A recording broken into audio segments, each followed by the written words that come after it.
To act over smart. To act over smart का मतलब होता है ज़्यादा होशियार बनना, ज़्यादा सयाने बनना या फिर ज़्यादा चंट बनना। इन सब वर्ड अगर आप हिंदी में यूज़ करते हैं तो उस जगह पे आप टू एक्ट ओवर स्मार्ट को यूज़ कर सकते हैं। एक्ट को आप चेंज कर सकते हैं टेंस के हिसाब से, एक्टेड, एक्टिंग, इस तरह से आप उसे यूज़ कर सकते हैं। इसका बनाने का स्ट्रक्चर होता है सब्जेक्ट हेल्पिंग वर्ब, उसके बाद एक्ट ओवर स्मार्ट, फिर ऑब्जेक्ट अदर वर्ड्स। ओके, तो आइए कुछ एग्जाम्पल्स देखते हैं। ज़्यादा होशियार मत बनो या फिर ज़्यादा होशियार मत बन, ज़्यादा चंट मत बनो या फिर ज़्यादा चंट मत बनो, इस तरह से आप बोलते हैं तो उसकी इंग्लिश होती है don't act over smart. Don't act over smart. तुम सियाना क्यों बन रहे हो, तुम ज़्यादा चंट क्यों बन रहे हो।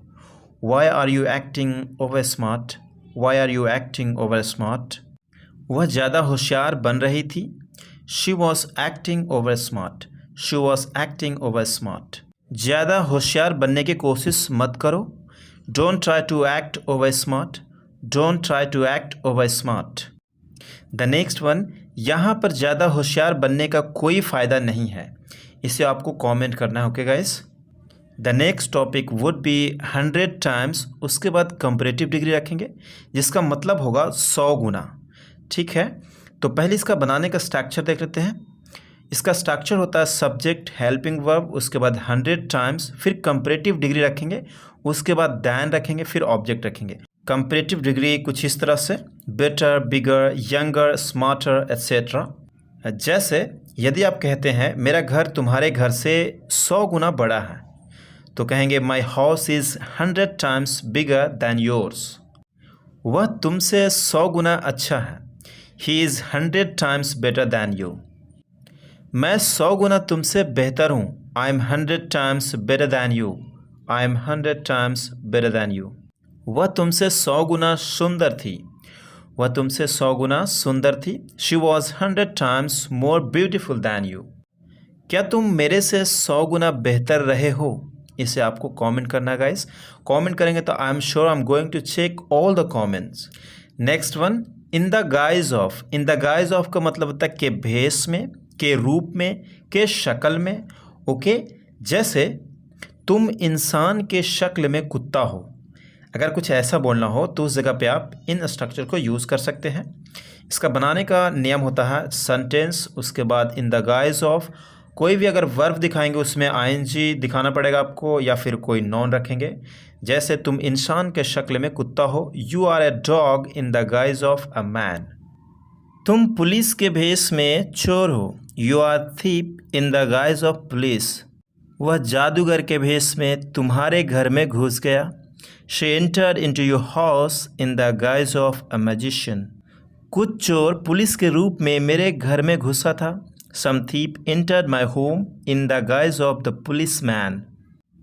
इनवर्डली। इनवर्डली का मतलब होता है अंतरात्मा में या फिर मन ही मन में। जैसे वह मन ही मन में गुस्सा था, she was inwardly angry, she was inwardly angry. मुझे मन ही मन में गुस्सा आ रहा है, I am inwardly getting angry, I am inwardly getting angry. तुम मन ही मन में क्यों रोते हो, why are you crying inwardly, why are you crying inwardly. वह मन ही मन बात कर रही थी, she was inwardly talking, she was inwardly talking. तो नेक्स्ट टॉपिक है स्ट्रेंज कोइंसिडेंस, जिसका मतलब होता है अजीब इत्तेफाक या फिर बाय स्ट्रेंज कोइंसिडेंस, अजीब इत्तेफाक से। बनाने का स्ट्रक्चर होता है this is a strange coincidence, फिर दैट, उसके बाद सेंटेंस, या फिर बाय स्ट्रेंज कोइंसिडेंस, उसके बाद सेंटेंस। दोनों का थोड़ा मतलब अलग है, तो आइए एग्जाम्पल्स के माध्यम से समझते हैं। यह अजीब इत्तेफाक है कि तुम फिर से मिल गए, this is a strange coincidence that you met me again. अजीब इत्तेफाक है तुम बार बार यहाँ आए हो, it is a strange coincidence that you have come here again and again.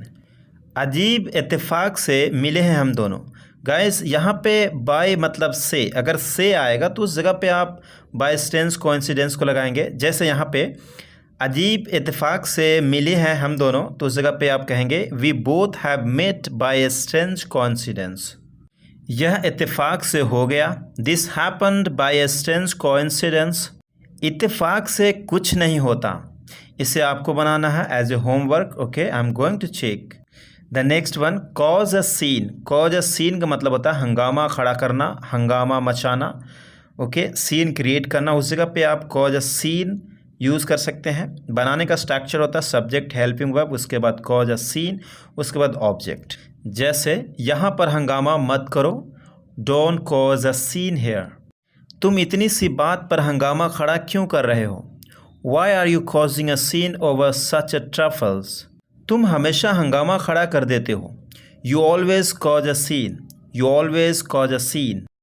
क्या तुम्हें हंगामा खड़ा करना अच्छा लगता है? Do you like causing a scene. उसे हंगामा खड़ा करना अच्छा लगता था। इसे आपको कमेंट करना है guys. Thank you so much guys, thank you so much for watching this video. मिलते हैं अगले वीडियो में, तब तक के लिए अपना ख्याल रखिए।